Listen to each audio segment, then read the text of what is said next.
Hello, this is Joe Peters with MomFit with Joe Peters. Welcome to the Spanglish World Network and the H.E.R Network and Single TV channels 250 and 251. If you do not follow me yet in social media, please go and find me on Instagram at Joe Unicorn Coach, like my name in the bottom of my screen. Please also remember to download the Single TV app in all the respective iOS and Android devices in the app stores. While you are downloading, make sure that you leave a comment and rate the app. The app is free.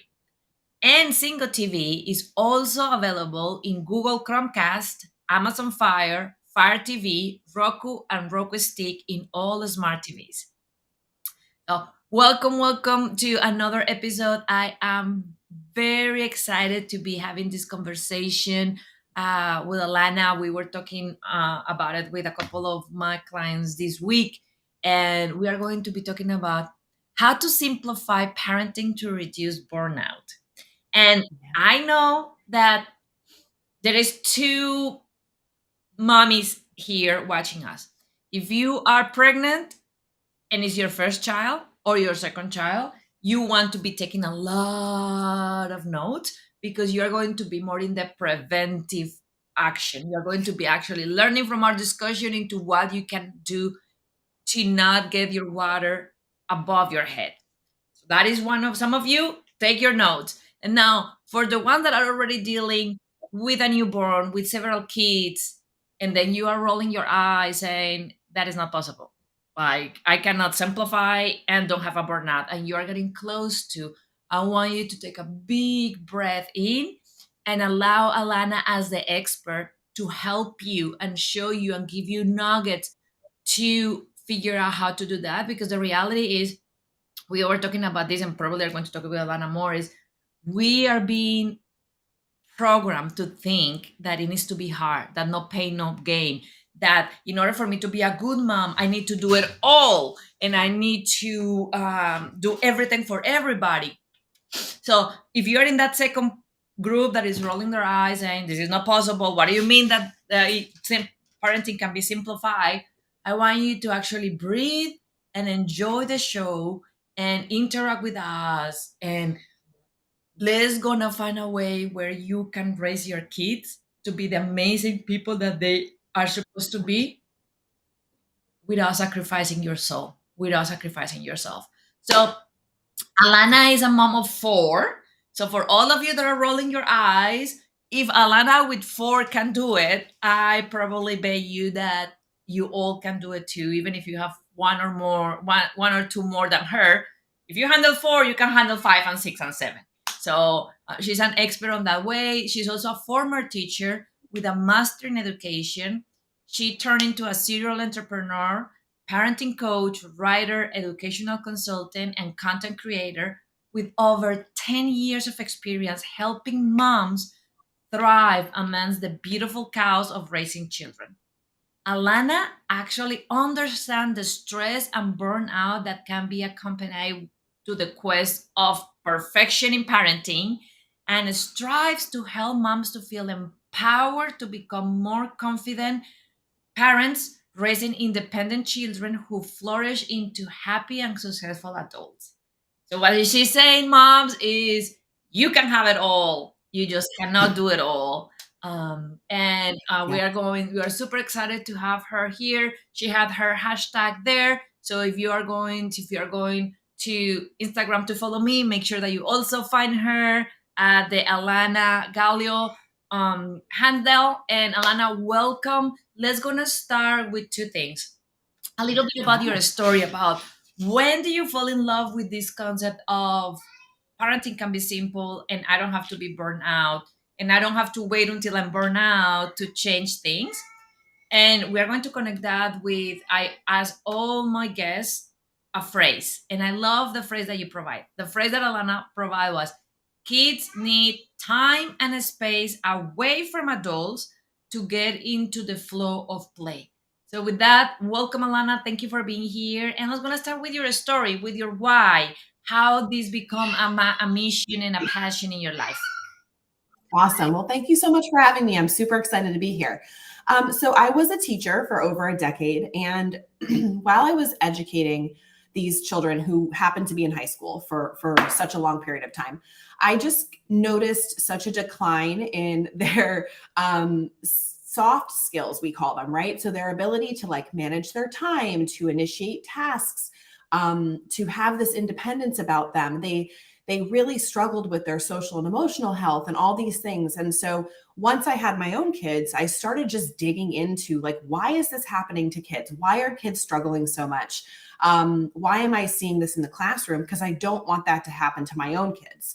And so that just led me down a whole different path of learning about more about child development and early education, all the things that kids need, and kind of like really digging into the societal expectations of moms and how that's impacting their kids and all this stuff. And so that was what drove me to start doing what I'm doing now. So it's been a few years and I'm loving it. I think helping parents really, like you said, understand like they can do all the things, they can have everything, but they can't do everything. And they have to be able to figure out a way to simplify so that they don't feel burnout, they don't feel resentful, that they're actually really enjoying the process of raising kids, because it's hard. So yeah.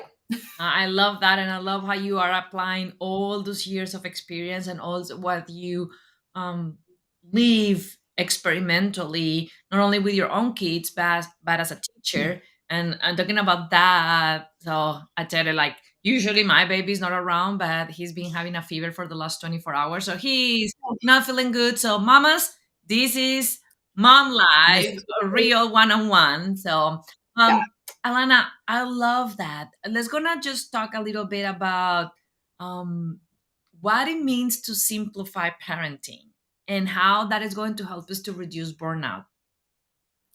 Awesome. So I think when we think about simplifying parenting, sometimes, like you said, people are like, "Oh my God, how do I do that? That's not possible, right? I have all these things." And I think that while I recognize that that's 100% true, right? Moms in general tend to be responsible for so many things, the mental load of like everything from, setting up doctor's appointments to figuring out dinner to, oh, my child grew out of their sneakers and they need a new pair, right? All of that falls on us often. And so I think that there's this sense of overwhelm with all of those things. And so, some of those things are just kind of inevitable, right? So for me, a lot of it, that minds is about mindset and shifting our mindset around, sort of like, these are things that I get to do, right? Instead of I have to do. And just that simple switch of language is going to help with that. And then from the day-to-day perspective, I think society has made moms especially feel like they have to be doing all these things. They have to be doing a craft with their kid every day. They have to set up these perfect sensory bins. They have to go out and buy all the latest and greatest toys. They need to be, scheduling their kids for violin and chess and soccer and all of the extra things after school. And I think that pressure comes from people seeing, Instagram, people seeing Pinterest, and they're looking up, they're like, how do I stimulate my kid? How do I make sure that they're developing? And they feel, of course, it comes out of this place of feeling like they want to do what's best for their child. But in turn, that ends up just creating so much pressure for them, and they feel like they have to do all these things. And how do you even have time to do that when you're a mom? And so part of what happened with me was that, my son was born about 8 years ago, and the first year I was really feeling that pressure. I was like going into all these moms groups on Facebook, and I was going to the new moms group, at the hospital, and all these moms were talking about, how do I stimulate my 6 week old? And how do I make sure my 6 month old is learning every day? And I was like, what? We don't need to be doing that. That's not something that you should be stressing about, right? At 6 weeks old, your baby is really just sleeping and eating. And when they're looking at your face, that's enough stimulation for them. And so it got me thinking about this whole idea that, where is this pressure coming from, and how do we like sort of flip that script or change that narrative about what is the best for kids in terms of their development. And what I think a lot of parents don't realize is that children actually need so much less. Like, they need less, they need less like hovering, right? They need space away from us. They need time to figure things out on their own. They do need that. They need fewer toys. They don't need, perfectly curated sensory bins or art projects that are being led by adults. They really just need to actually be told to like go play and do their own thing, and being given set up an environment that is going to encourage that. And so, there's this level of simplification, but it does take a shift in mindset, I think. Perfect. Can you go, please?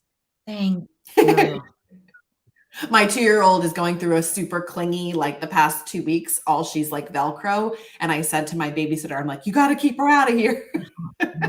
Mine usually doesn't, because he's with a fever. He's getting a little more I know, today. it's so hard. It's never ending. So, and one thing that I want everybody to write down on what Alanna said that is so powerful is start with your language.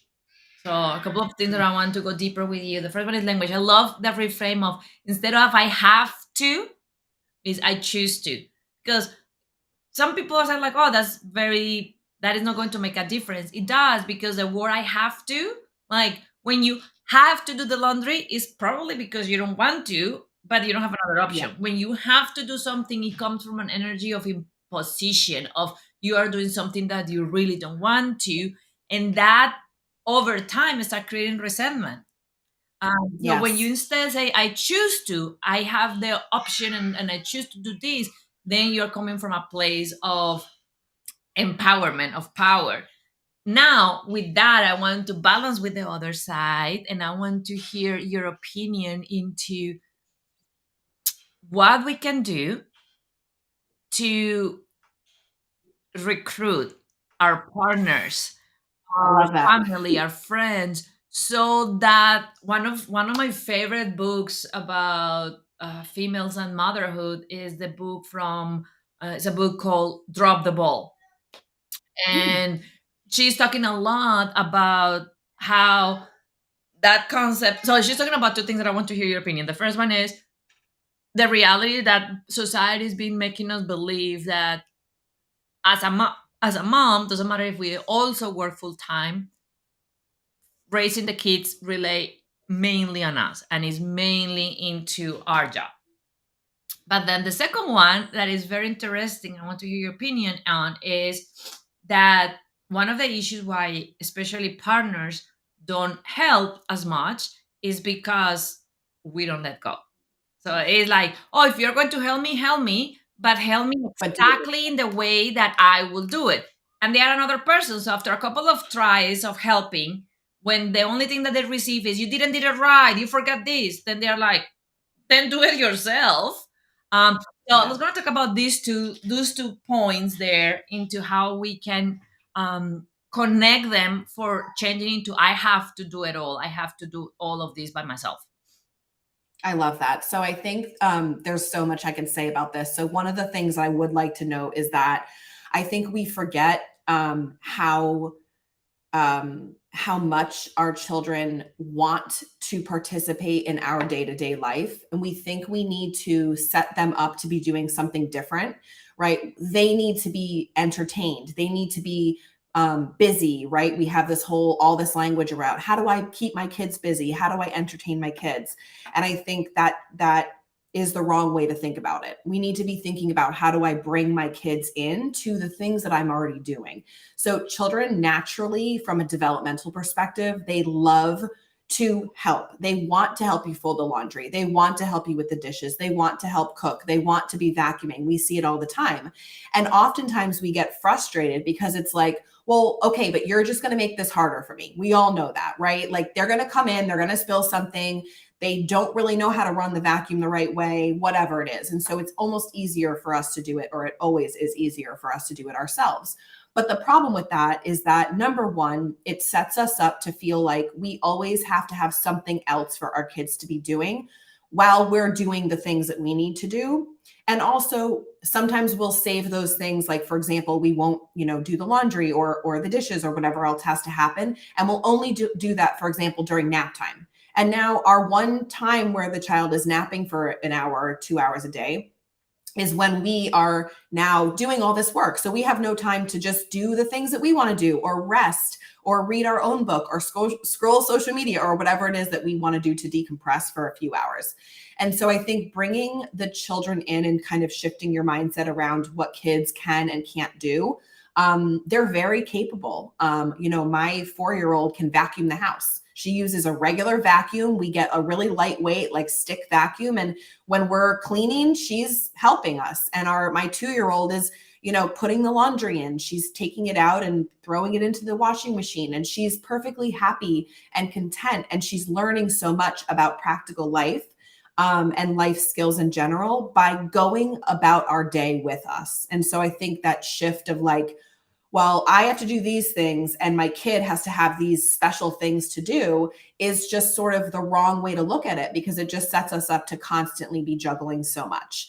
And so kind of that initial thing. And then in addition to that, obviously there's a whole other layer, right, that we're going to talk about with including our partner. And I know that there's different dynamics in relationships, and there are some people who are in situations where their partner is unwilling to, or doesn't, who isn't in it, they're not in a healthy relationship where it's sort of on equal footing. So of course, if that's your situation, that's a whole different level. But when you have somebody who, like you said, is wanting to help, right? They're willing to try, and then you tell them to do it, and then they do it, and you're kind of like, well, you didn't do it right. It's like, well, like you said, why would they keep doing it? It happens the same way with your kids. You tell them to make their bed, they make it. It's not going to be perfect, and instead of going in and fixing it and correcting it, letting them get that sense of satisfaction that they accomplished it. And I feel like often that same thing has to happen with our partner.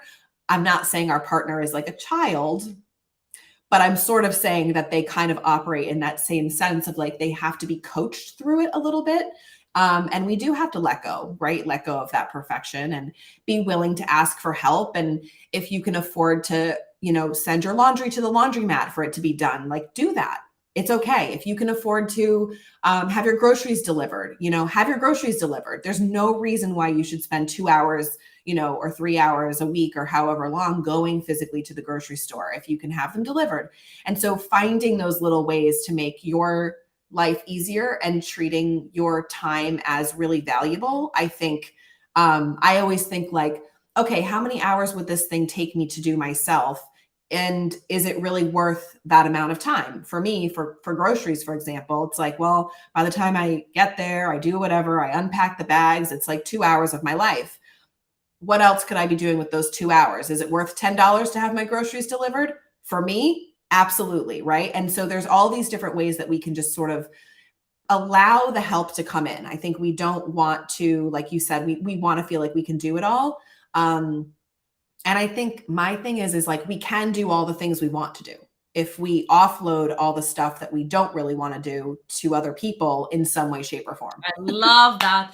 I love all the examples, and I love how clear the message is for all of you moms. Is the issue is that the issue is not that you are burned out because you are having it all, having to do it all. The issue is that you need to work in yourself to let go of that control. That things need to be the way that you need to. Like one of the like, I will tell you something that happened in my house. We have separate chores. So my husband used to do the laundry before we have the nanny. Now the nanny do it, but he used to do the laundry. I used to do the dishes. And one of the rules was, if you're doing the laundry, I don't have a say into, you didn't fold them the right way. That is your job, and I am okay with taking that out of my mouth. And the same was with him into the dishes. And then here we have a little bit of issues in the beginning because we're like, oh, but you need to do it this other way. And we're like, up. Who is doing them? Do you want to do them? Yep. I will be more than happy to just Yeah, you could do do them. them in that playground. But one of the things is knowing that we are different people, and then as Yeah. more, and I love your example with the bed, because we tend to, the society is being putting us into this role of being a victim, of a martyr, of I have to do everything to make it right. What is the definition Mm-hmm. of right? How hard is going to be for you in your life that your kid's bed be halfway made, or that your husband does the laundry in a way that you don't like? The worst thing will be that you will have a couple of pink pants, and then will be an excuse for you to go and shop and find ones that fit you better. So I love all that. And one thing that is true that I love how you were insightful enough to be aware of, that not every mom had that disposition from their partner, because of culture, because of religion, because of all of those things. So for those moms, I love how you switch it into start working with your kids, start putting things into your kids, um, start getting them used to it, to help you to clean, to cook, to do their beds. And then I will even go further into, if you don't have the option financially right now to um, invest on some of those upgrades, then recruit friends and family. Like, well, this is something that I always talk with my pregnant moms, and when they are, I always say now, and this is something that I someday will make a movement. I always say that we should have, as part of the baby shower, a mommy shower, where we Yes. have a list of saying, hey, these are the things that are very important for me in my house, that now that my life is changing, I will not have enough time to do. Do you want to help? These are the things that you can help, because you will have, as a new mom, newborn, as a toddler, people that love you are going to ask you how I can help. Do you need Mhm. something? And mommies, We always say, "Oh, we're good. We're okay." We're not okay. You're not okay. It's okay to say you need help, and it's okay to I think I love that. It's like there are so many things and so often, and I've been guilty of it myself, where I'm like, "Do you want me to do you want me to come over and help you?" And of course, I know that they're gonna be like, "No, I got this." And I should just show up with a thing of lasagna, or show up with, a bottle of wine, or show up with some groceries, because even though we say we're okay, I think, it is a movement, right? To be like, we need help, we need a village. We don't have that anymore. In a built-in way, and like we used to have, where you had your babies and everybody lived together and everybody supported you, and you were nursing, and you had three other generations who had nursed their kids and they're helping you. And there's just, that doesn't happen that often anymore. And I mean, I am lucky and privileged enough to have some of that access to that village. I live near my family, and have a very supportive husband and all of that, but not everybody has that. So I think, like you said, when you are a new mom, especially, really thinking about who is going to be there for you, who can you call on, who can you say, you know if you're struggling with something, who's your go-to person that is going to just show up for you? Because everybody has people like that. Even if we think we don't, I guarantee that even there are people who I don't even know who have posted in, for example, a local moms group, and said, "I'm struggling with X." And all the moms in the area just like run to say, "How can we help you? Can we bring you dinner? Can we do this?" And like, they've never met this person. So even if it's where you feel like you don't have people who I think there is a sense of community within the mom community overall. And if you are willing to put yourself out there, you know, um, you will find people who will step up and help you in whatever way that you need. and I love that. And that was the second part, and that is the second part when I do my seminars, that I told people is the first part is moms, do the freaking list. Because one of the reasons why we say, oh, we are good, is because we are already close to burnout, we are already Hmm. exhausted. So we don't want to think. We are like, oh my God, it feels like so intimidating at the moment. How I can help? I don't have Yeah, energy and to then think. even thinking about what you need somebody to help you with is like, one more thing that I have to do is like, I've got to now think about how you're going to help me. Exactly. I don't have the capacity to do that. I just need somebody to come in and just do something. So moms, do the freaking list. Moms and other family members that are watching us, do not ask how I can help. do what Alana just said. Just show up. Just show up and say, "Hey, I was in the neighborhood. I thought that maybe I will help you to catch up with some laundry. Hey, I was And in how the do you feel? neighborhood and I'm gonna take my kids to the park, and I thought that would be nice to do a play date and take your kids with me so you can have a couple of hours. Do it." So I love that, Alana. Thank you so much. I'm gonna go into another one that is a little sensitive, and we will talk probably of growing up, but what do you think about kids getting bored? And is that Mhm. good? Is that bad? Do we need to make sure that our kids are always entertained and happy? What are your thoughts about boredom with our children? So this is a great question. Boredom is seen as this bad thing, right? Parents feel like they have to always make sure their kids are happy and that their kids are stimulated and that they're busy. And what happens with that is it's this cycle, right? So they get bored, you help them figure it out, then they do the thing, then they get bored again, and then you help them figure it out, and then they get bored again. And then it's just this vicious cycle because that boredom, that feeling of boredom that kids have is actually really good for them. It's where their brain is kind of in this state of like, okay, I don't know what to do. And I have to now figure out what can I do? What can I be internally motivated to do to help me feel excited about something, whether it's I'm going to go, you feel like, oh, I'm so bored. I don't know what to do.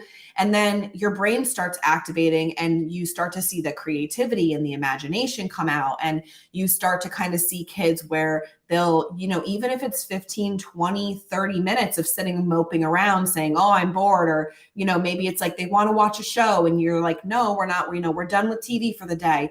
And they're wah, right. And they're whining about it. I'm so bored. And the more that you kind of give into that, the less that boredom muscle is going to work in their brain, right? So if you think about it like that, so being bored is actually really good for them because it's giving them the space for their bodies and their brains to like figure out how to bring that internal joy and that internal motivation to go and do something that's going to not be boring. And so I think we want to swoop in because it's sometimes uncomfortable to watch, right? It's uncomfortable if our kids are, especially if they're nagging us, I'm bored, I'm bored, what are we doing, what are we doing? Or if you kind of held a boundary, like for example with the TV situation, and they're going to keep asking you for 20 minutes, it's frustrating. But being able to just be like, you'll figure it out, right? Or you have I have a few like tips for that. But I think we forget that kids are really capable. Like they were actually born to play, and they have an endless amount of ability inside of them to kind of come up with things to do. You could stick them in a field and they would kick rocks, right? Like they will find something to help make them happy and give them that sense of playfulness. Um, and so I think my biggest, I guess, tip would just be like embrace it, and that it's knowing that it's actually really good for your kids for them to be bored. And then that'll help take the pressure off you so you don't feel like you have to always be setting up activities and things like that for I them. love it. And actually, I was remember that one coach that I had, actually, I thought that was genius. She had this beautiful decorated glass jar, and it's the boredom jar. So when the Mhm. kids are not bored, then they play around and say, like, what activities are fun to do? And they keep putting activities there, writing down, well, do this, do that, and they put them there. And the boredom jar stays in their kitchen. So when the kids are like, I'm bored, like mom starts saying, go to the boredom jar, pick one thing to do from there.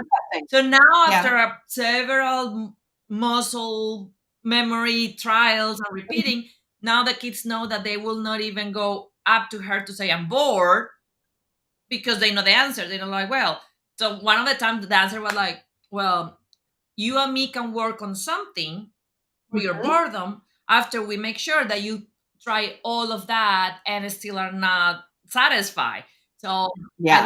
I love how you are saying that is not our responsibility to keep them entertained. It's our responsibility to cultivate that. Actually, I was reading a couple of weeks ago, somebody was making a blog or an article sharing their concern about if we ever are going to have ever again those amazing writers of novels like Harry Potter, like all those novels in the imagination, because let's gonna be completely honest, it's not that they were gifted more than us, is that at some point they were so bored, so that they just move into their mind, and their mind open all that imagination that allowed them to then share their imagination world with us.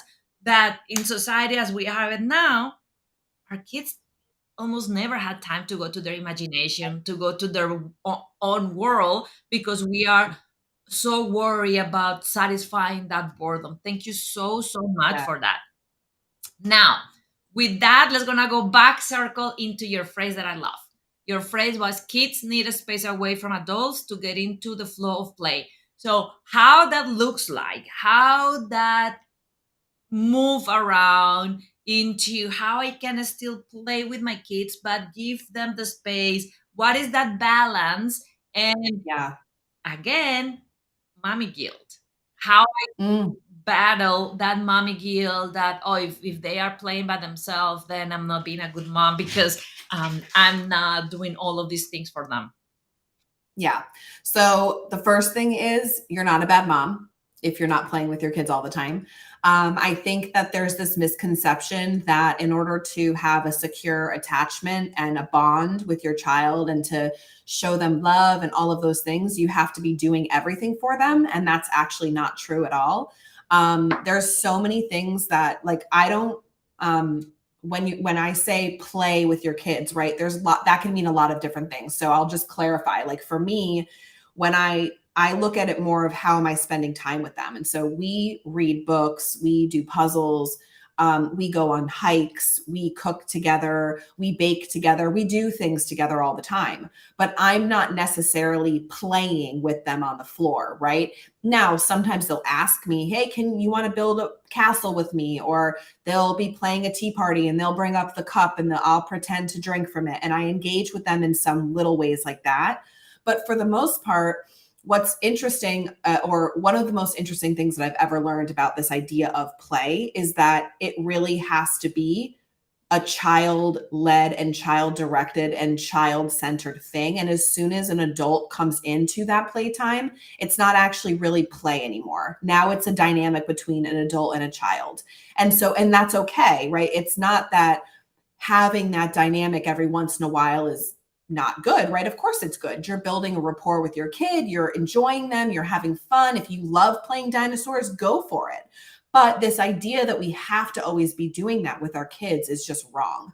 And so children need to have time. So real play, right? It's like it's child led, it's child centered. They make up the rules. It's all whatever they want it to be.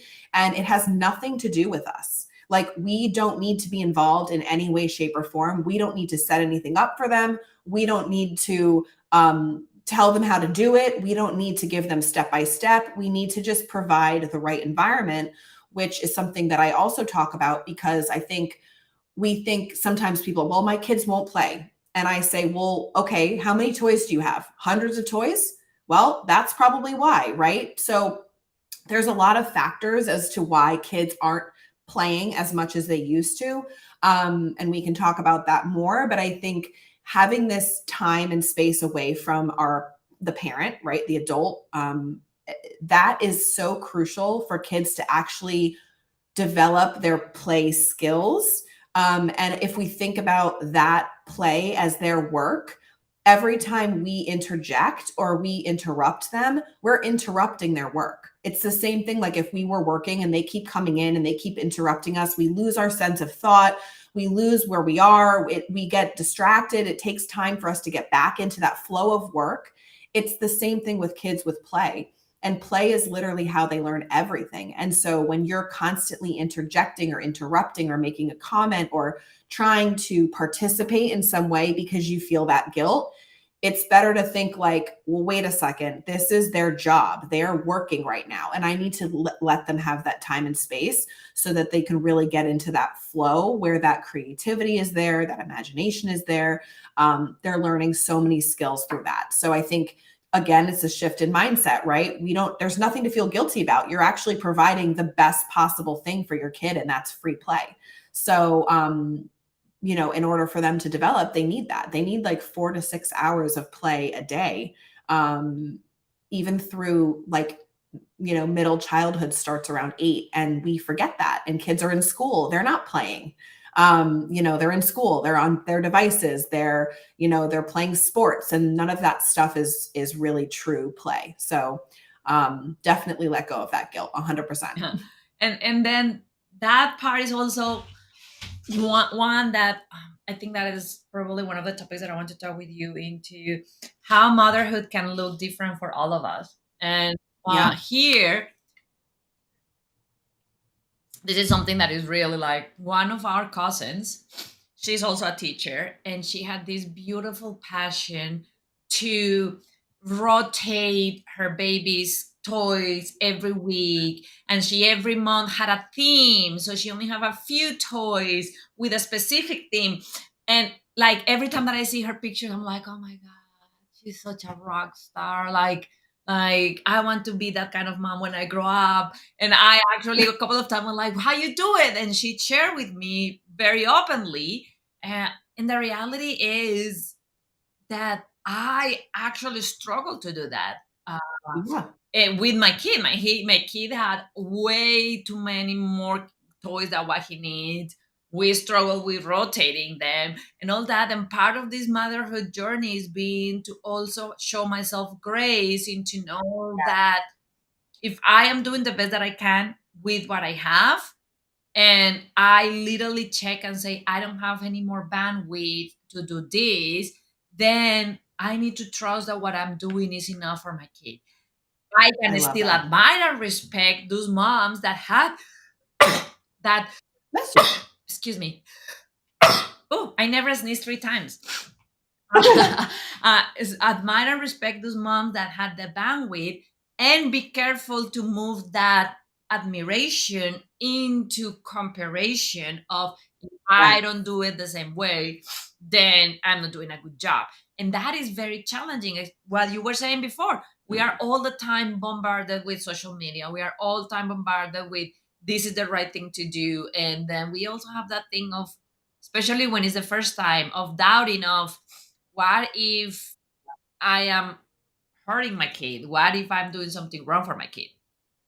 Yeah, it's really hard, and I love that. So I'll say this, I mean, I definitely don't rotate toys. Like, I think that's one of the things that I talk about too, is like there's so many ways to do it. For me, I try to encourage moms to just declutter. So instead of worrying about, like you said, setting up these themed playrooms every month or things like that, to me, I'm like, oh my gosh, there's no way that I could do that.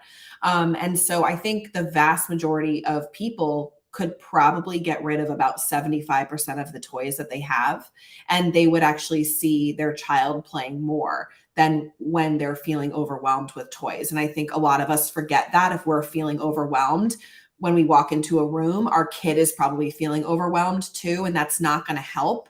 And so part of what I teach is like, if you minimize your approach, right, or you minimize your space, right, and you simplify your approach, that actually, even though it's a little bit more work up front, right, because you might have to like actually spend a few hours going through your toys or reading a little bit and kind of getting yourself into a different mindset, that is going to end up paying off in hours and hours worth of time later.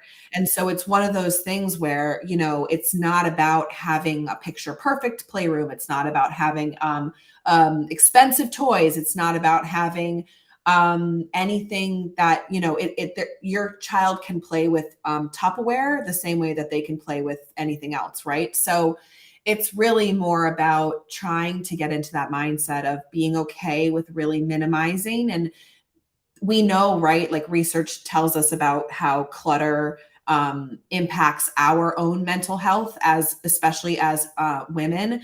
We know that the being surrounded by stuff is just one of those things that it feels overwhelming, it's anxiety producing, it's all these things. And so that's also part of why we're struggling, because we've got baby gear all over the place, and we feel like we have to have 100 different outfits for the kids, and we have 25 different cups, and we've got 27 fire trucks, and it's like we don't need that stuff and our kids don't need that stuff. And having fewer things in general, right, in general in life, and focusing more on experiences over stuff is going to help us reduce that sense of overwhelm and that sense of stress and anxiety that we have in general, which if we're feeling less stressed as a mom, that's great, right? We're going to be able to be a better parent if we don't feel as overwhelmed and as stressed and as anxious as if we did. So I think that that's also, I guess, something that I would just encourage. And the comparison, it's like the thief of joy, right? You look at all these, picture perfect sensory bins or whatever on Instagram, or activities that this person looks like they're doing every day. And it's like, how do they do that? And you feel like you have to be doing that. And I guess one of my biggest messages is you don't have to be doing any of that. And in fact, it's actually better for your kid if you're not constantly doing that stuff, because that just is overstimulating, and the natural inclination for them to play and just sort of their natural way of exploring the world is much better for their development than these over curated activities that we tend to feel like we have to do with our kids. Does that make Yeah, sense? absolutely.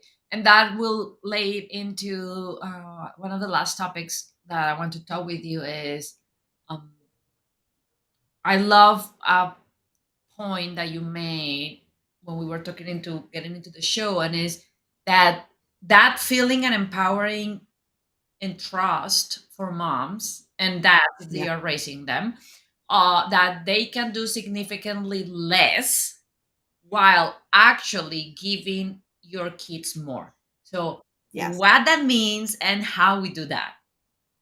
So one of the things I always say is, yeah, is we can be doing less to give our kids more. And so when we are constantly doing everything for our kids, so whether that means we are constantly setting up activities, or we're constantly buying them toys, or we're constantly jumping in to fix every little problem that they have, and we're not letting them sort of have this experience of, and I don't want to say struggle because that's not the right word. It's actually a phrase called productive struggle, where it's a productive experience for the child because they're trying to do something and they're navigating through it and they're learning from that experience.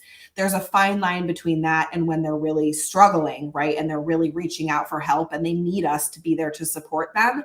So kind of understanding that balance of, where can I take a step back if my child is trying to get their own water, or trying to fold their own clothes, or trying to make their own bed, or trying to get dressed? What are ways that I can let them do those things and allow them to kind of own that and have that autonomy, so that that helps take it off of me? And by doing less in that sense, and less by not doing all these activities and not scheduling them for 50,000 extracurricular activities, and not stepping in every time that there's a little problem, you're actually giving your kids more skills because they're learning how to navigate life. And you're there as this person who's help guiding them, but you're taking a back seat in the sense that you're allowing them to lead, you're allowing them to make mistakes, you're allowing them to sit. It might take them 5 minutes to put on their shoes, and maybe they get frustrated, and then they you kind of encourage them a little bit. You can do it, you got this, I'll check on you in a few minutes. And then and then they do it, and like that, after that fact that they've sort of gotten through things without your help, there's that sense of accomplishment that they feel. And every parent has seen it, where their kid is like, I did it, and you're like, yes. And that feeling is where they are growing. That's where they're learning, like, I'm capable, I can do this, I'm powerful, I'm strong, I'm smart, all of the things that we want them to feel. And if we're constantly stepping in and doing everything for them and never letting them have those experiences, we're taking that opportunity for their learning away from them. And so when I say do less to give your kids more, that is what I mean. I absolutely love that. And it's it's a journey, right? Because we were talking about Yes. this I think that last week in the last week show, and is The part that we never realize is that we need to learn to be parents at the same time that we unlearn what we learn from our parents sometimes and from Yep. society. And that is part of what this channel is all about, is for moms and moms to be that had that flame inside of them, or doing things different, of that had this feeling of it should not be this hard, absolutely should not be that hard, and then help them to have the tools and the experts like you to show that it's possible and how possible it is. Alana, now that we are thinking about this and simplifying parenting to reduce burnout, very briefly, I would love for you to share with the moms what are some of those symptoms that are red flags to say, hey, I'm getting close to burnout. And then share one last thing that you want to share with them as we close the show. And then if they fall in love with you like I did, how they can connect with you. Awesome. So I think my few sort of like last words and tips would really, or I'm sorry. So I guess let's start with the symptoms of kind of like when you feel like you're getting to that point. I think if you feel frustrated at the end of every single day and you feel like this sense of like you've lost yourself, right? You don't ever do anything for yourself anymore.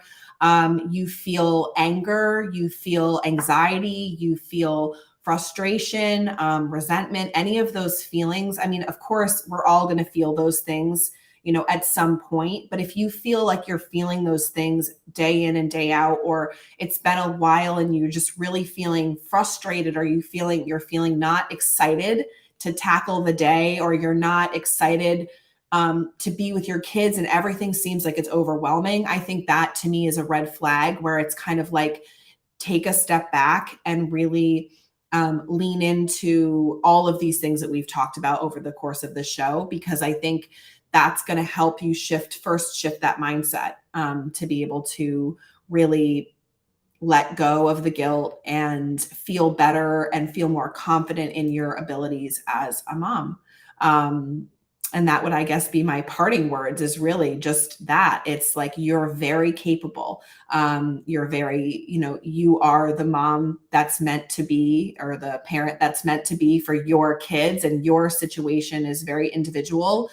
And so learning all you can learn about child development and these little bits and pieces about how kids really learn and things, I think helps parents feel more confident because they know they can rely on that information that they've kind of developed. So I hope that is of help, and that that helps moms feel like they are more in charge and more empowered to make really great decisions for their parenting and for their kids. Thank you so much. And then, if you want to, I know that she's making a lot of new things coming into the world this year. If you want to connect with Alana, just go to Instagram at the Alana Gallo in Spanish, Gallo, Gallo, Gallo. In Instagram, follow her, make sure that you are connecting with her. Thank you so much for being here. Thank you so much for doing this amazing work to show moms that they don't need to go into burnout to be a good mom, and they actually yes. can make things a lot simpler from them, and that they are worth it to do that. So it was a pleasure to have you here. Thank you so much. And then again, for all of you mommies that are around there the world, if you want to keep in touch with me or even ask me for a specific topic for the show, go to Instagram at Joe Unicorn Coach, send me a DM. I handle my social media myself. I will be in contact with you and we will make it happen to support you. This show can also be heard at the Spanglish Radio Network. Please check out www.spanglishworld.ca for all the news and programming. Spanglish World. Watch it, hear it, read it, download it, and live it.